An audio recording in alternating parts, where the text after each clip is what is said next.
नमस्कार जय जगन्नाथ। आउ 3 दिन प्रबल वर्षा लघुचाप प्रभाव में राज्यर उत्तर ओडिशा और उपकूल ओडिशा रे किछि वर्षा होई पारे। राज्य में मौसम जनित वर्षा जारी रही, तेणु राज्य में आहरी 3 दिन बरसिबो।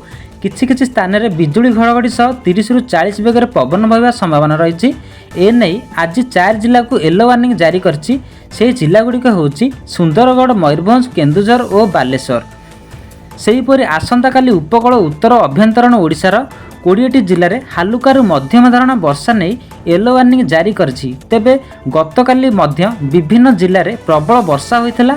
आज बिजुली घड़घड़ी पाई 20 जिला को येलो अलर्ट जारी करछि। मंगलवार मयूरभंज, केन्दुझर, सुंदरगढ़, बालेश्वर, भद्रक, जाजपुर, केन्द्रापड़ा, कटक, जगतसिंहपुर, झारसुगुड़ा, बरगढ़, सम्बलपुर, देवगढ़, अनुगुल, ढेंकानाल, पुरी, खोर्धा, नयागढ़, गंजाम और गजपति में घड़घड़ी सह वर्षा हेबो।